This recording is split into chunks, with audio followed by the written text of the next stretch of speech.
صورت فضائل سری وي د دې صورت په سر کې تفاسیر او فضیلتونه ذکر کړی دي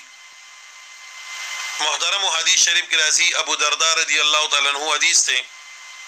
مسلم راوړی دی ترمذی راوړی دی ابو داود راوړی دی نسائی راوړی دی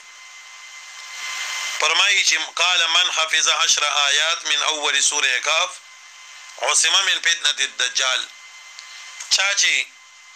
لومبني لس آیاتونه د سورته کهف یاد کړل کنه د سوره کهف دا لومبني لس آیاتونه چې چا په یاد باندې یاد کړل الله پاک بدا سړی چې کوم نه نسکی د فتنې د دجال نه بچ کی در هغه رشدا پورې ها وهي لنا من امرنا رشدا دا لس آیاتونه یاد کړئ مسپم کوي کنه ها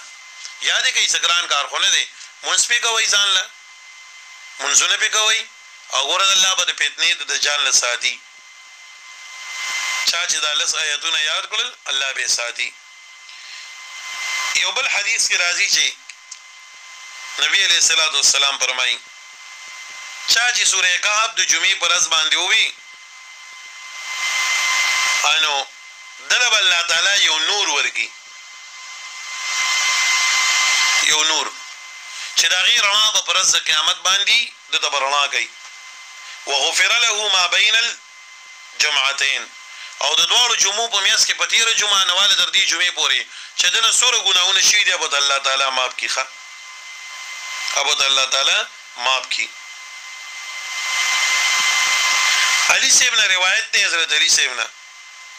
چې څوک د جمعې پر ورځ باندې سوره کهف وایي فهو معصوم الى 3 ايام من كل فتنه نو دربلی جمعې پورې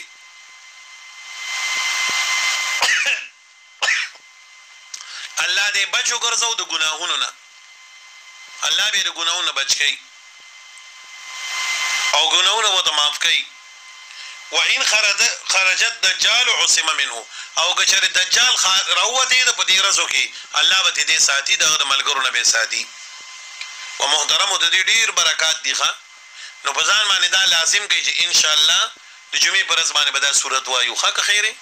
الله دې معلم توفیق راکړي تاسو لم زیم وام تاسو هم وایي ښا د جمعې پر ورځ وایي